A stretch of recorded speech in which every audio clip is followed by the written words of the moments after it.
Baik, saya Mariance Krisatya Liunokas. Pada video kali ini saya akan menjelaskan pembuktian teorema 1.11. Selamat menyaksikan. Bunyi teorema 1.11, jika G adalah graf tidak terhubung, maka G komplement adalah graf terhubung.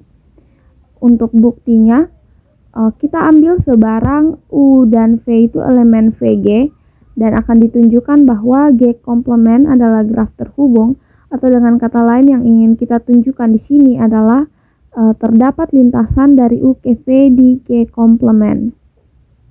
Nah, karena G-nya itu adalah graf tidak terhubung, maka G itu mempunyai dua atau lebih komponen.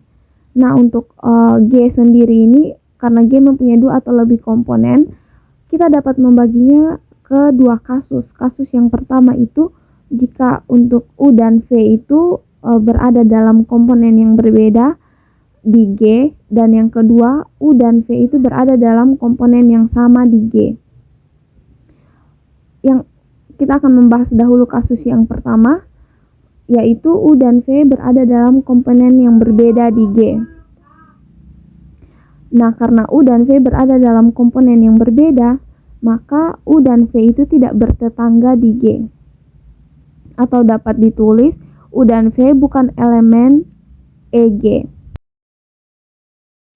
Nah, sesuai dengan definisi graf komplement, misalkan G dan G komplement, maka titik di G dan G komplement itu sama atau himpunan titiknya itu sama, tetapi yang berbeda di sini adalah himpunan sisinya atau berlawanan himpunan sisi antara himpunan sisi G dan himpunan sisi G komplement.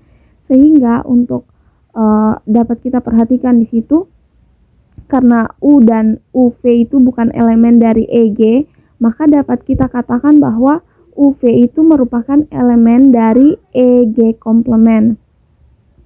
Nah, karena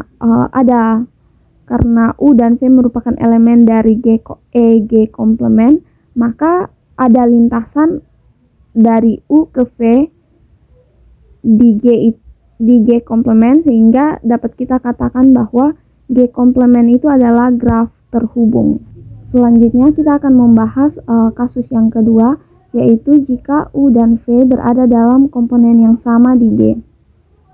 Nah, karena U dan V berada dalam komponen yang sama, sedangkan G itu terdapat dua komponen, maka kita akan misalkan bahwa terdapat W elemen dari VG yang berada dalam komponen yang berbeda dengan UV. Dan karena UV berada dalam komponen yang berbeda dengan W, maka dapat kita katakan bahwa UW itu tidak bertetangga, sehingga dapat kita tulis UW bukan elemen dari EG dan VW juga bukan merupakan elemen dari EG. Dari sini kita lihat bahwa menurut definisi graf komplement sebelumnya yang telah saya katakan, maka dapat kita tulis bahwa dalam graf G komplement itu UW itu bertetangga dan VW pun bertetangga, atau UW elemen EG komplement dan VW juga merupakan elemen dari EG komplement. Maka terdapat lintasan UV yaitu sama dengan UWV di G komplement. Sehingga dari sini terbukti bahwa G komplement itu adalah graf terhubung karena terdapat lintasan dari U ke V di G komplement. Sekian penjelasan dari saya. Terima kasih.